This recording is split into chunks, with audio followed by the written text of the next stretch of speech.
Detail చూస్తే BJP జాతీయ కార్యవర్గ సమావేశాలు ముగిసిన అనంతరం సికింద్రాబాద్ పరేడ్ గ్రౌండ్స్ లో సాయంత్రం 5 గంటలకు విజయ సంకల్ప సభ పేరుతో భారీ బహిరంగ సభ నిర్వహిస్తున్నారు. 10 లక్షల మందితో భారీ ఎత్తున నిర్వహించబోయే సభకు ముమ్మర ఏర్పాట్లు చేశారు. సభాస్థలి వద్ద అగ్రనేతలు ఆసీనులయ్యేందుకు 3 వేదికలను సిద్ధం చేశారు. ప్రధాన వేదికతో పాటు కేంద్ర మంత్రులకు ఒక వేదిక కేటాయించగా 18 బీజేపీ పాలిత రాష్ట్రాల ముఖ్యమంత్రులకు రెండో వేదిక కేటాయించారు. రాష్ట్ర జాతీయ స్థాయి పదాధికారులకు మరో వేదికను సిద్ధం చేశారు. ప్రముఖులకు ప్రత్యేక గ్యాలరీలను ఏర్పాటు చేశారు.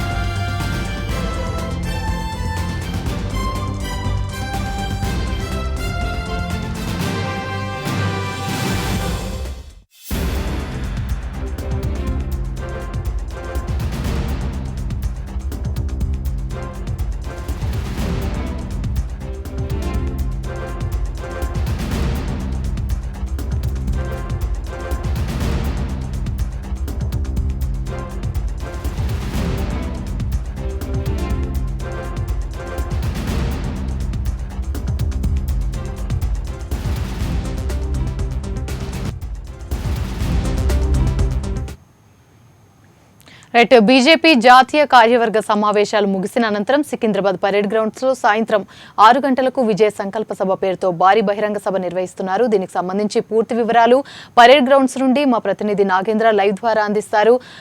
నాగేంద్ర, చెప్పండి, విజయ సంకల్ప సభ సాయంత్రం 6 గంటలకైతే ప్రారంభం కానుంది. అక్కడ ఏర్పాట్లు అసలు ఎలా ఉన్నాయి? బీజేపీ నిర్వహిస్తున్నటువంటి విజయ సంకల్ప సభకి సర్వం సిద్ధమైంది.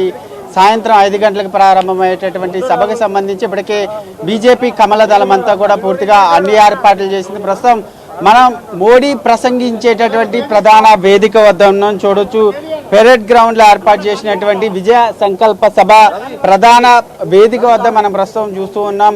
మన వీడియో జర్నలిస్ట్ మహేష్ మీకు చూపించే ప్రయత్నం చేస్తున్నాం. ముఖ్యంగా ప్రధానితో పాటు 39 మంది ముఖ్య నాయకులంతా కూడా మనం చూస్తున్నటువంటి ప్రధాన వేదిక పైన ఆసీనులు అవుతారు. తర్వాత మనం చూస్తున్నటువంటి వేదిక పైనే మోడీతో పాటు అమిత్ షాతో పాటు ముఖ్యంగా ముఖ్యమంత్రులు, రాష్ట్ర బీజేపీ అధ్యక్షుడు బండి సంజయ్తో పలువురు ముఖ్య నాయకులంతా కూడా మనం చూస్తున్నటువంటి ప్రధాన వేదిక పైన ఆసీనులు అవుతారు.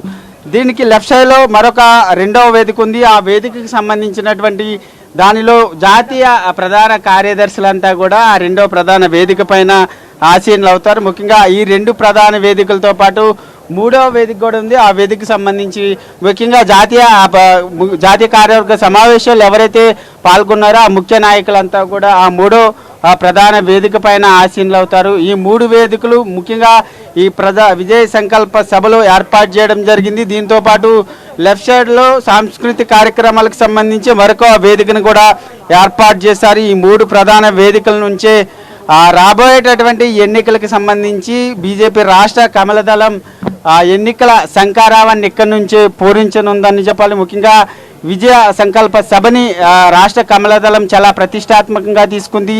దాదాపు ఈ సభకు సంబంధించి 10 లక్షల మంది జన సమీకరణ లక్ష్యంగా రాష్ట్ర కమలదళం అన్ని ఏర్పాట్లు చేసినటువంటి పరిస్థితి. ముఖ్యంగా ఎప్పుడూ లేనటువంటి విధంగా 15 ప్రత్యేక ట్రైన్లు ఏర్పాటు చేయడంతో పాటు మరొకవైపు 950 ప్రత్యేక ఆర్టీసీ బస్సులను కూడా ఏర్పాటు చేసి తెలంగాణ రాష్ట్ర వ్యాప్తంగా బీజేపీ శ్రేణులను తరలించడానికి ఏర్పాట్లు చేసినటువంటి పరిస్థితి ఉంది.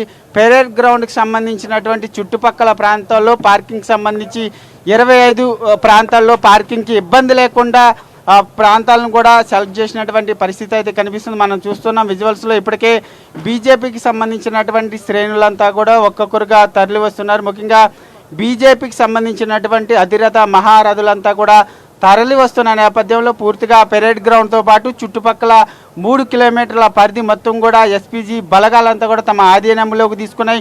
మరొకవైపు సివిల్ పోలీసులకు సంబంధించి ఇప్పటికే 5,000 మందికి పైగా కూడా భద్రతా దళాలంతా కూడా ఇక్కడ పూర్తిగా మోహరించడం జరిగింది. అడుగడుగుడా క్షుణ్ణంగా పోలీసులు ఒకవైపు, మరొకవైపు కేంద్రానికి సంబంధించినటువంటి బలగాలన్నీ కూడా పూర్తిగా తమ ఆధీనంలోకి తీసుకొని ఎక్కడికక్కడ క్షుణ్ణంగా పరీక్షించిన తర్వాతనే లోనికి పంపిస్తున్నటువంటి పరిస్థితి అయితే కనిపిస్తుంది.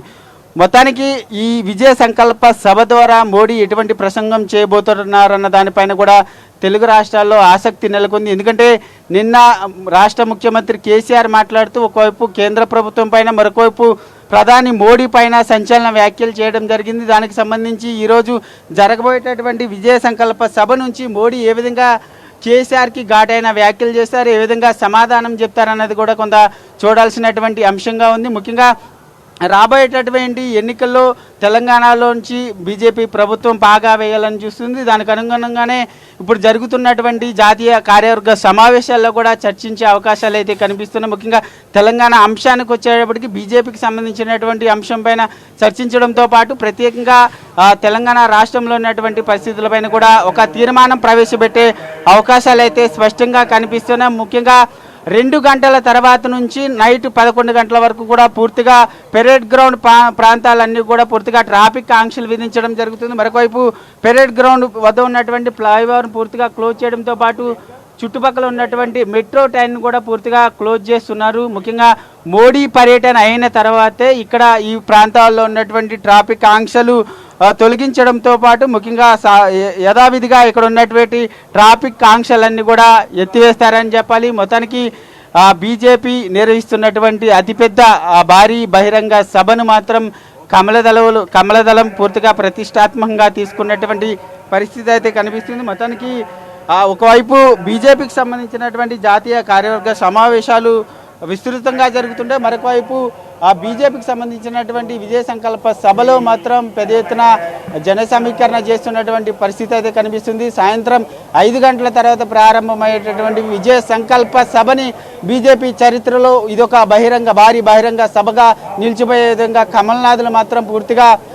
శ్రద్ధ వహించి పూర్తిగా ప్రతిష్టాత్మకంగా తీసుకున్నటువంటి పరిస్థితులు అయితే కనిపిస్తున్నాయి. మొత్తానికి ఈరోజు సాయంత్రం 7 గంటల సమయంలో మోడీ ప్రసంగం చేసే అవకాశం అయితే కనిపిస్తుంది. ముఖ్యంగా ఎన్నడూ లేని విధంగా ఒకే భారీ బహిరంగ సభలో బీజేపీకి సంబంధించినటువంటి 18 ముఖ్యమంత్రులతో పాటు కేంద్ర మంత్రులు, మరొకవైపు ప్రధాని మోడీ, అమిత్ షాతో పాటు ముఖ్య నాయకులంతా పాల్గొనబోతున్నటువంటి ఈ భారీ బహిరంగ సభ ద్వారా మోడీ ఎటువంటి ప్రసంగం చేయబోతున్నారన్నది మాత్రం ఆసక్తిగా ఎదురు చూడాల్సినటువంటి అంశంగా చెప్పాలి. యామిని, అయితే నాగేంద్ర, ఇప్పుడు టీఆర్ఎస్ పార్టీ పైన విమర్శనాస్త్రాలే ప్రధాన ఎజెండాగా అయితే ఈ సభ సాగనుంది అనేది అయితే అందరికీ తెలిసిందే. మరి ఈ సభకి ఎంతమంది వరకు హాజరయ్యే అవకాశాలు ఉన్నాయి? పటిష్టమైన భద్రతా ఏర్పాట్లను చేశారా అధికారులు? యామిని, ముఖ్యంగా బీజేపీ జాతీయ కార్యవర్గ సమావేశాలు ప్రారంభమైనప్పటి నుంచి కూడా కేంద్ర బలగాలు, మరొకవైపు ఎస్పీజీకి సంబంధించినటువంటి బలగాలన్నీ కూడా హెచ్ఐసిసి ప్రాంతంలో ఎక్కడైతే జాతీయ కార్యవర్గ సమావేశాలు నడుస్తున్నాయో ఆ చుట్టుపక్కల ప్రాంతాలు పూర్తిగా దాదాపు 5 కిలోమీటర్ల పరిధి మేరకు కూడా 144 సెక్షన్ విధించినటువంటి పరిస్థితి ఉంది. మరొకవైపు పెరేడ్ గ్రౌండ్ అంశానికి వచ్చేటికి ఈ చుట్టుపక్కల ప్రాంతాలు దాదాపు 3 కిలోమీటర్ల వరకు కూడా 144 సెక్షన్ విధించడంతో పాటు పూర్తిగా కేంద్ర బలగాలు, మరొకవైపు రాష్ట్ర పోలీస్ శాఖకు సంబంధించినటువంటి బలగాలన్నీ కూడా పూర్తిగా మోహరించినటువంటి పరిస్థితి అయితే కనిపిస్తుంది. ముఖ్యంగా చూడొచ్చు, ఏదంటే ఇప్పటికే ఒకవైపు టీఆర్ఎస్ ఎదురుదాడి చేస్తున్న నేపథ్యంలో బీజేపీకి సంబంధించినటువంటి నేతలు కూడా అదే స్థాయిలో టీఆర్ఎస్కి సంబంధించినటువంటి నేతలందరిపైన, మరొకవైపు ప్రభుత్వం పైన, మరొక సీఎం కేసీఆర్ పైన కూడా ఎదురుదాడి చేస్తున్నటువంటి పరిస్థితి కనిపిస్తుంది. మొత్తానికి నిన్న సీఎం కేసీఆర్ చేసినటువంటి వ్యాఖ్యల తర్వాత మోడీ ఎటువంటి ప్రసంగం ఉంటుందన్న దానిపైనే ప్రతి ఒక్కరిగా ఎదురు చూస్తున్నటువంటి పరిస్థితి అయితే కనిపిస్తున్నటువంటి పరిస్థితి. మొత్తానికి పెరేడ్ గ్రౌండ్లో ఏర్పాటు చేసినటువంటి బీజేపీ విజయ సంకల్ప సభకు మాత్రం రాబోయేటటువంటి అతిరథ మహారాజుల సమయంలో వస్తున్నటువంటి సమయంలో మోడీ ఎటువంటి ప్రసంగం చేయబోతున్నారన్న దానిపైన అందరూ కూడా ఆసక్తి ఎదురు చూస్తున్నారని చెప్పాలి. Right, thank you Nagendra.